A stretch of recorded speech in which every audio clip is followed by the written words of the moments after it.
살아계신 하나님 아버지, 감사와 찬송과 영광을 올려드립니다. 오늘도 복된 새날을 허락하시고 하나님 앞에 나와 기도하며 찬송하며 말씀을 들을 수 있는 은혜를 주시니 감사합니다. 이 시간 하나님 앞에 마음을 모아 하나님 앞에 나와 하나님의 말씀을 듣는 한 심령들에게 은혜를 주셔서 오늘 한 날을 살아갈 때 내 뜻과 내 마음과 내 육신대로 사는 자 아니라 하나님의 말씀에 따라 순종하며 사는 복된 한 날을 살아가는 하나님의 백성들 되게 하여 주옵소서. 예수 그리스도 이름으로 축복하며 기도 올려옵나이다. 아멘. 10월 23일 월요일 하나님의 말씀은 출애굽기 23장 1절로 13절까지 말씀이 되겠습니다. 출애굽기 23장 1절로 13절까지 말씀을 통해서 월요일에 주시는 하나님의 말씀을 함께 나누도록 하겠습니다. 자, 23장에서는 재판에 관한 법을 이제 말씀을 하십니다. 근데 이 재판에 관한 법은 10계명 중에 제9계명인 내 이웃에 대하여 거짓 증거하지 말라에 관련된 말씀이에요. 자, 그래서 이웃과의 관계 가운데 사회의 공의와 정의를 구현하기 위해서 하나님께서는 공의의 법을 강조하십니다.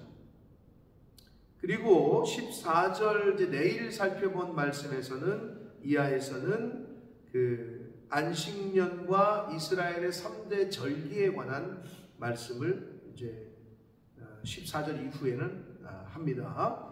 자, 그래서 오늘은 13절까지 재판에 관한 공평과 정의에 관한 법, 그리고 안식년과 안식일에 관한 법에 대한 그 교훈을 함께 받도록 하겠습니다.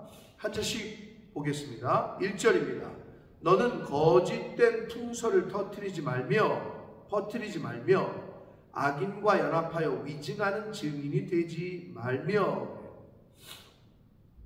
그러니까 이 재판 과정에서 피해야 할 일들에 대해서 얘기하고 말씀을 하시는데, 첫 번째는 허위 고발, 허위 사실 유포, 이거 하지 말라는 거고요. 두 번째는 악한 의도에 합세해서 죄 없는 사람을 모함하는 위증, 거짓 증거하지 말라. 그리고 다수의 의견을 따라 또 위증하지 말라. 가난한 자의 송사라고 거짓으로 그렇게 두둔하는 일이 없도록 해라. 이게 이제 재판에 관한 법률인데, 2절 보시면 다수를 따라 악을 행하지 말며 송사의 다수를 따라 부당한 증언하지 말라. 민주주의의 또 하나 가장 대표적인 게 다수결의 원칙이라고 얘기하잖아요. 근데 다수결의 원칙이 꼭 공의와 정의를 구현하는 건 아닙니다. 근데 요즘 교회들에서 교회조차도 다수결, 그러면 다수결이 하나님의 법을 또는 하나님의 뜻을 어길 수 있다는 생각을 잘 못하는 것 같아요. 그래서 사실은 교회는 다수결로 결정되어지는 곳이 아니다 라는 걸 여러분 아셔야 됩니다. 자, 그래서 다수를 따라 악을 행하지 말며 송사에 다수를 따라 부당한 증언을 하지 말라. 3절 가난한 자의 송사라고 해서 편벽되이 두둔하지 말라. 가난한 자니까 가난하니까 저 사람 도와줘야 되겠다, 이것도 안 된다는 거예요.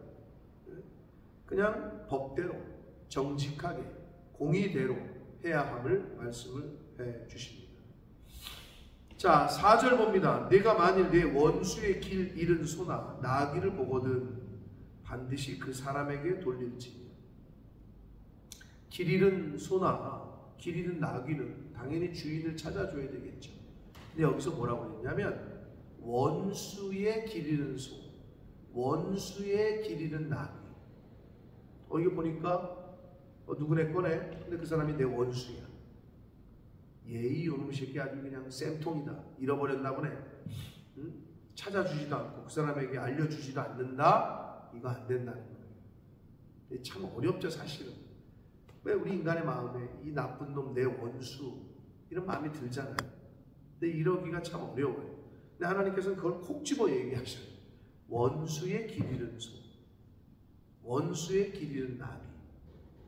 또 5절 보면 내가 만일 너를 미워하는 자에게 나귀가 짐을 싣고 엎드러짐을 보거든 그것을 버려두지 말고 그것을 도와 그 집을 부리하라. 도와주라는 거죠. 미워하는 사람이야. 내가 저 사람 일을 왜 도와줘야 돼? 저 사람도 나 싫어하고 나도 저 사람 싫은데? 세상은 그렇죠.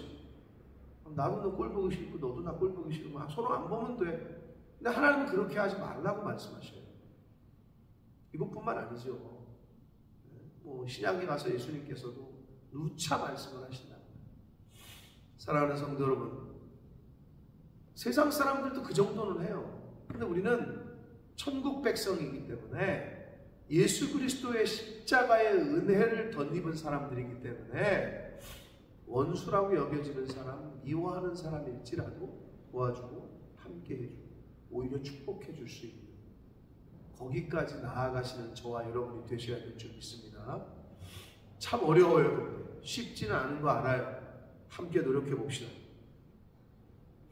6절 봅니다. 너는 가난한 자의 송사라고 정의를 굳게 하지 말라. 한말 아까도 나왔었는데 가난하다고 해서 저 사람 불쌍하니까 저 사람 도와줘야 돼. 안 된다는 거예요. 법대로 정의대로 하라는 거죠. 7절 거짓 일을 멀리하며 무죄한 자와 의로운 자를 죽이지 말라. 거짓 일은 멀리해라. 나는 악인을 의롭다 하지 아니하겠노라 라고 말씀하십니다. 8절 너는 뇌물을 받지 말라. 뇌물은 밝은 자의 눈을 어둡게 하고 의로운 자의 말을 굳게 한다. 그렇죠. 이 뇌물을 받으면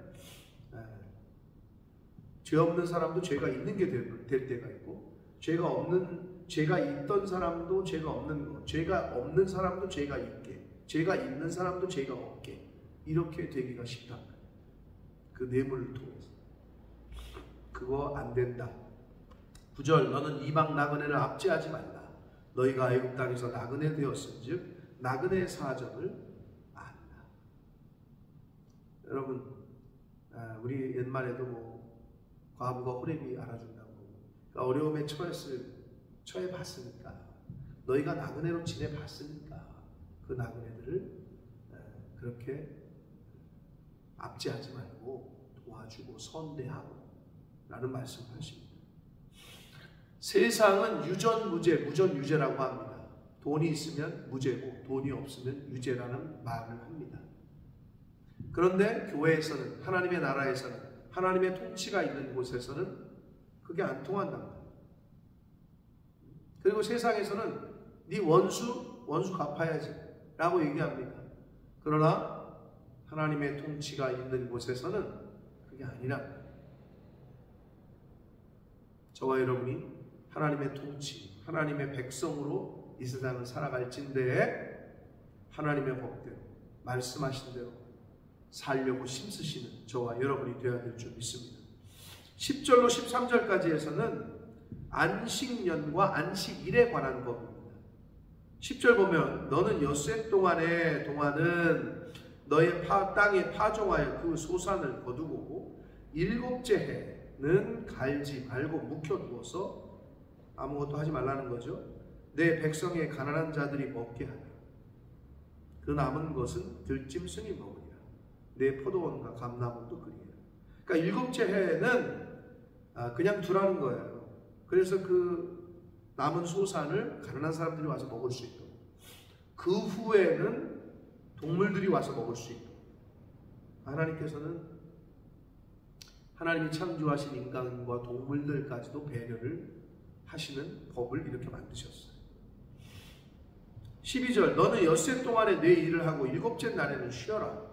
내 소와 나귀가 쉴 것이며 내 여종의 자식과 나그네가 숨을 돌리리라 라고 말씀합니다. 일곱째 날은 쉬어라. 여러분, 안식년과 안식일을 제정하신 근본 목적은 뭐냐? 일곱째 날은 하나님이 복 주셔서 안식하신 날이잖아요. 창조 때의 그 말씀을 보면 이 말은 뭐냐면 내가 소출을 거두는 것도 내가 먹을 수 있는 것도 모든 게 나로부터 온다. 즉 사람은 하나님의 은혜로 산다는 것을 깨닫게 하시기 위해서 안식년과 안식일을 제정하신 거예요. 그래서 7일에 우리가 이제 주일에 예배를 드리잖아요. 그걸 통해서 우리는 하나님을 섬기는 백성이고 자신의 천국 백성으로 하나님의 사람으로서의 아이덴티티를 재정립하고 우리는 하나님의 은혜로 또 일주일을 살았고 앞으로 일주일을 살 거다. 하나님께서 우리에게 생명을 주시고 시간도 주시고 먹을 것도 공급하신다. 일용할 양식을 주시는 분은 하나님이시다. 이거를 계속 리셋하는 거죠.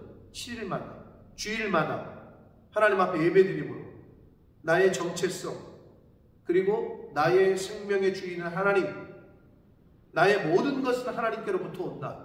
이거를 되새기는 날이라는 거예요. 근데 그걸 안 하잖아요. 그러니까 세상 사람들은 자기가 자기 인생의 주인인 줄 착각하고 살아가는 거예요. 자기가 열심히 하니까 버는 거지라고 생각하는 거예요. 자연 법칙은 맞아요. 열심히 공부한 사람이 시험을 잘 보고 열심히 일한 사람이 먹는 거. 하나님이 그 법을 깨진 않아요. 그러나 그 배후에 그것까지도 주장하시고 컨트롤하시는 분이 하나님이시다라는 거를 안식일과 안식년을 통해서 하나님께서는 인간에게 깨닫게 해주고 싶으셨던 거예요. 그러므로 우리가 주일 예배를 드릴 때마다 또는 안식년을 가질 때마다 뭐를 알아야 돼요? 내 인생의 주인이 하나님, 내 생명의 주인이 하나님이시다. 내 모든 양식을 공급하시는 분이 하나님이다. 내 자녀들을 지키시고 인도하시는 분도 하나님이다. 이거를 고백하고 되새기고 다시금 재정립하는 시간인 것을 여러분 깨달으셔야 돼요. 그래서 안식일과 안식년을 허락하셨습니다. 그러면서 13절 내가 내게 이른 모든 일을 삼가 지키고 다른 신들의 이름은 부르지도 말며 내 입에서 들리게도 하지 말라. 다른 신들의 이름은 부르지도 말고 내 입에서 들리게도 하지 말라. 가까이 하지도 말고 입에 담지도 말고 듣게도 하지 말고 우상을 섬기는 것, 다른 신을 섬기는 것, 이거는 철저하게 막아야 되고 배격해야 돼요. 중간에 또 말씀을 하시고 한 번 더 언급을 하셔요. 법을 주시다가 뭐에 관한 공평에 관한 도덕에 관한 이런 말씀을 배상에 관한 이걸 하시다가 또 한 번 중간에 언급을 하셔요. 사랑하는 성도 여러분, 공의와 정의대로 재판을 해야 되고 또 증인으로 나갈 때에도 정의대로 정직하게 거짓 증언하지 말고 가난한 사람이라고 그냥 두둔하지도 말고 정직하게 공의대로 그렇게 사시는 저와 여러분이 되어야 될 줄 믿습니다. 또한 세상이 아무리 유전유죄 무전유죄라고 하더라도 우리는 하나님의 법대로 정직하게 공평하게 공의와 정의대로 그리고 안식년과 안식일을 주신 이유는 인생의 주인이 하나님이고 이 모든 사람은 모두 하나님의 은혜로 살아간다는 것을 그때마다 되새기라고 주신 날임을 깨달아서 하나님의 법 안에 하나님의 질서 안에 하나님의 통치 안에 거하시는 천국 백성들 하나님의 자녀들로서 살아가시는 저와 여러분이 되시길 예수 그리스도 이름으로 축복합니다. 기도하겠습니다. 살아계신 하나님 아버지 감사와 찬송과 영광을 올려드립니다. 오늘도 복된 한 날을 주시고 하나님의 말씀을 통하여 오늘 하루도 하나님의 은혜로 사는 존재임을 깨닫게 하시니 감사합니다. 아버지 하나님, 하나님의 백성으로 천국 시민으로 하나님의 법 안에 하나님의 법을 따르며 하나님의 말씀 안에 거하는 그 말씀을 지키며 살아가는 제가 되게 해주시고 이 말씀을 듣는 모든 심령들 한 사람 한 사람들이 다 되게 해 주옵소서. 사람은 하나님의 은혜로 살아간다는 것을 잊지 않게 해 주옵소서. 예수 그리스도 이름으로 축복하며 기도합니다.